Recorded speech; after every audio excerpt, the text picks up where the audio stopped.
Why Romeo and Juliet was never a love story.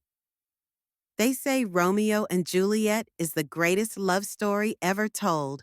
But what if I told you it was never a love story? What if it was never meant to make your heart race, but to make your blood run cold? We've romanticized it, turned it into musicals, Valentine's Day cards, teen movies. But when Shakespeare wrote it, he didn't call it a romance. He called it a tragedy.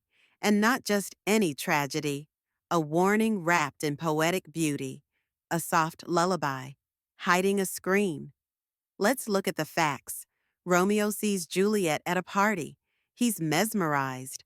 But just hours earlier, he was lovesick over Rosalind, another girl who didn't return his affections. He even said, "I have lost myself. I am not here." This isn't the voice of someone discovering true love.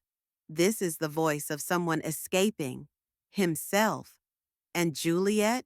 She's 13, trapped in a world of marriage contracts and family feuds, controlled by her parents, isolated. Romeo isn't just a boy. He's a door, the only exit she sees. In less than 72 hours, they meet, fall in love, marry in secret, and die. 3 days, 6 deaths, 2 families shattered, a city in chaos. If that's a love story, it's one soaked in blood. There's no time for trust, no room for growth, no safety, no healing.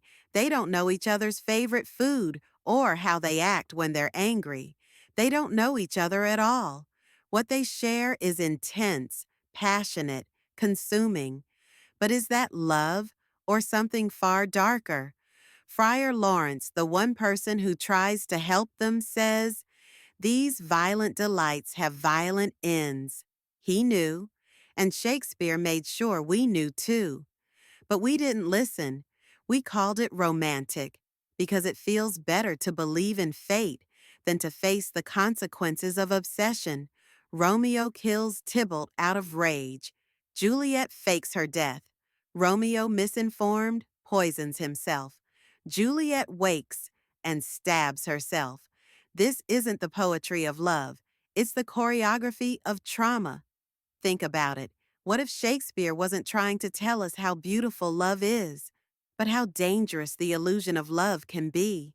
What if Romeo and Juliet weren't star-crossed lovers, but two lonely souls clinging to each other in a storm of violence and fear? What if their love wasn't fate, but fatalism? And here's the twist no one talks about. The adults failed them. The feud, the pride, the silence, all of it was inherited. Romeo and Juliet didn't just die because they loved too hard. They died because the world around them didn't know how to love at all. We call it the greatest love story ever told, but maybe that's because we need it to be. Because if it isn't a love story, it's something far more uncomfortable. A mirror. A story about what happens when we chase passion without pause, when we confuse infatuation with truth, and when we mistake urgency for intimacy. So the next time someone says Romeo and Juliet is the definition of love, ask them this: would you want your love story to end like theirs?